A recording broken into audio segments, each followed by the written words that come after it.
آپ سن رہے ہیں طبقاتی جدوجہد، انقلابی سوشلزم کا علمبردار، روح کی غربت، تحریر لال خان۔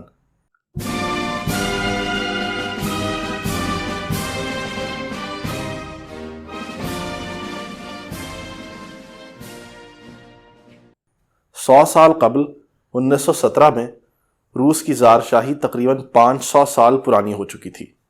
آخری زار نکولس دوم مسند اقتدار پر براجمان تھا، لیکن اصل طاقت اس کی جرمن نژاد ملکہ زارینا الیگزینڈرا فیوڈورونا کے پاس تھی۔ زار اپنے تمام کلیدی فیصلے اور دن بھر کے کام اپنی ملکہ کے احکامات کے مطابق کرتا تھا، لیکن ملکہ کی اپنی ڈوریاں ایک نام نہاد مذہبی پیشوا اور پیر گریگری راسپیوٹن کے ہاتھوں میں تھیں۔ راسپیوٹن کا تعلق روس کے دور دراز اور پسماندہ خطے سائبیریا سے تھا۔ وہ ایک پیشہ ور چور تھا جس کے سر پر جوتے پڑنے سے گنج کا نشان بن گیا تھا۔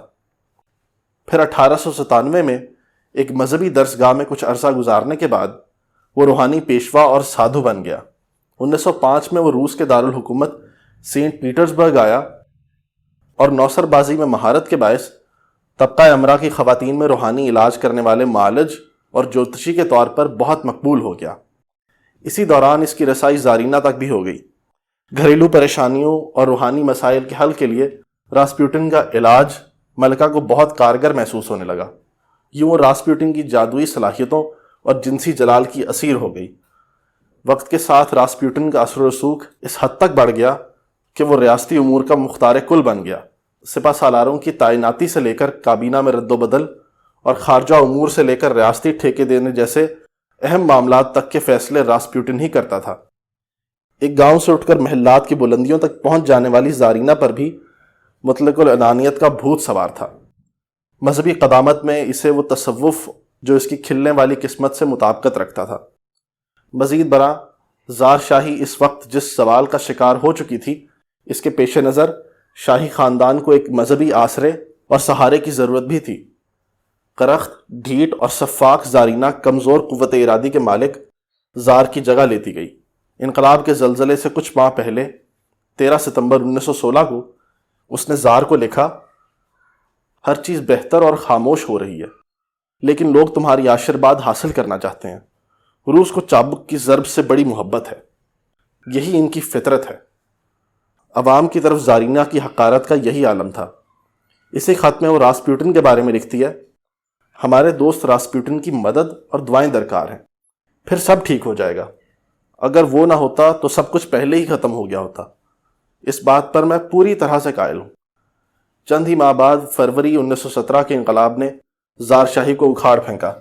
زوال میں کمال ایسی روحانیت ہی کر سکتی ہے۔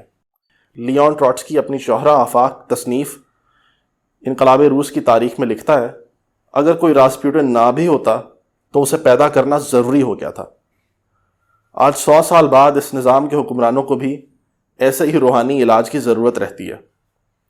امریکہ جیسے ترقی یافتہ ترین ممالک میں بھی یہ وبا عام ہے۔ یورپ میں اصلاح پسند سوشلسٹ پارٹیاں جب تک فلاحی ریاست کو کسی قدر جاری رکھ سکتی تھیں، تب تک ان کی قیادتیں کم از کم ایسی توہمات کا شکار نہیں ہوئی تھیں۔ لیکن ایک زوال پذیر حکمران طبقہ ثقافتی، اخلاقی اور روحانی طور پر دیوالیہ اور کھوکھلا ہو جایا کرتا ہے۔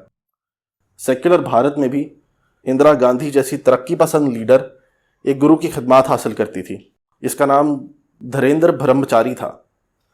وہ دلی، جموں اور کاٹرا میں آشرم چلاتا تھا اور راسپیوٹن کی طرح اتنا طاقتور ہو گیا تھا کہ سینئر وزراء اور کانگریسی لیڈر اس کے پیچھے پیچھے پھرتے تھے۔ بالخصوص ہمارے جیسے پسماندہ معاشروں میں افراد کا کردار بعض اوقات مبالغہ آرائی کی حد تک بڑھ جاتا ہے۔ عام لوگ استحصال کی زنجیروں سے آزادی اور ذلتوں سے نجات کے لیے نجات دہندہ ڈھونڈتے ہیں۔ یہ لیڈر ان کے نجات دہندہ بن سکیں یا نہ بن سکیں، لیکن وہ اپنے خوابوں میں ان کو نجات دہندہ ضرور سمجھنے لگتے ہیں۔ بیدار ہو کر روایتی قیادتوں کی اصلیت جان لینے کے بعد یا تو وہ دوبارہ نیند میں غرق ہونے کی کوشش کرتے ہیں یا بغاوت میں ابھر کر خود اپنا مقدر سنوارنے کی اشتراکی جدوجہد میں متحرک ہو جاتے ہیں۔ لیکن انقلابی تحریکوں سے آری عام حالات میں محرومی کی ذلتوں سے تنگ آ کر وہ روحانی آسرے ڈھونڈتے ہیں اور کسی معجزے کی تلاش میں بھٹکتے پھرتے ہیں۔ ایسے میں اس نظام کے لیڈر بھی جب اپنے اپنے پیشواؤں کی پوجا کرتے پائے جاتے ہیں تو اس سے معاشرے میں پسماندگی اور رجت بڑھتی ہے، لیکن یہ سب ایک ایسے گلے سڑے نظام کی پیداوار ہوتا ہے جس کا مستقبل رجائیت سے محروم ہو چکا ہوتا ہے۔ اس سماجی تعفن کا اظہار بعض اوقات انتہائی بھیانک شکلوں میں بھی ہو سکتا ہے، جیسا کہ قصور میں ایک معصوم بچی کے بہیمانہ قتل کا واقعہ، لیکن یہ اپنی نوعیت کا کوئی پہلا واقعہ نہیں ہے، اور ایسے واقعات ایک معمول بنتے جا رہے ہیں۔ لیکن پھر جب کوئی نظام اس نہج پر پہنچ جائے تو کوئی ایک المناک واقعہ بھی عوام کی بغاوت کو بھڑکا سکتا ہے۔ ماضی میں پاکستان پیپلز پارٹی کی قیادت نے جب پارٹی کے انقلابی منشور اور محنت کش عوام کے مفادات سے انحراف کا آغاز کیا تو اسی طرح پیشواؤں کے آسرے لینے شروع کیے۔ بے نظیر کا پیر دیوانہ بابا بعض اوقات چھانٹے کا استعمال بھی کرتا تھا۔ اس تک جلد اور آسان پہنچ کے لیے ایک حجرہ بھی بنوایا گیا تھا۔ زرداری کے کالے بکروں کی قربانیوں اور پیر اعجاز کی مریدی سے سب آشنا ہیں۔ بے نظیر سے پہلے نواز شریف بھی اسی پیر دیوانہ بابا آف مانسہرہ سے روحانی شفا حاصل کرتے تھے۔ اب عمران خان کی روحانی پیاس جس نہج کو جا پہنچی ہے، اس سے پتہ چلتا ہے کہ اس عمل کا انت کیا ہوتا ہے۔ غریبوں کے پاس تو ایسے آسروں کے سوا کوئی مالی چارہ ہی نہیں ہوتا، لیکن سوال یہ ہے کہ مالیاتی سیاست کے یہ انداتا آخر ایسے لوگوں کے اسیر کیوں ہو جاتے ہیں؟ مسئلہ یہ ہے کہ جس معاشی اور سماجی نظام پر یہ سیاست اور ریاست استوار ہیں وہ خود شدید تنزلی اور بحرانوں کا شکار ہے۔ ایک متروک نظام کے نمائندے کبھی بھی ترقی پسند اور سائنسی فکر کے مالک نہیں ہو سکتے۔ ایسے میں اقتدار کے حصول سے لے کر شہرت اور مقبولیت کو برقرار رکھنے تک کا عمل بہت پیچیدگی اور غیر یقینی کا شکار ہو جاتا ہے۔ عوام کی طاقت سے تو اقتدار تب ملتا ہے جب انتخابات کے پیچھے کسی انقلاب کا دباؤ ہو، جیسا کہ 1970 کے انتخابات میں تھا۔ عوام کو اپنے ساتھ جوڑنے کے لیے ان کی امنگوں سے مطابقت رکھنے والا پروگرام دینا پڑتا ہے اور اس پر عمل درآمد کا یقین دلانا پڑتا ہے۔ لیکن جس سیاست کی قوت محرکہ ہی عوام نہ ہو اور جس کے پاس انہیں دینے کے لیے کچھ نہ ہو، اس کے لیڈروں سے ایسے اقدامات کے علاوہ کیا امید رکھی جا سکتی ہے؟ محنت کش طبقات کے ساتھ اتنے دھوکے ہوئے ہیں کہ وہ اس مالیاتی سیاست کی حقیقت کو بھانپ چکے ہیں، اسی لیے اس مروجہ سیاست سے بیگانہ ہو گئے ہیں، اور اس سیاسی کھلواڑ میں زیادہ تر درمیانہ طبقہ ہی دلچسپی رکھتا ہے۔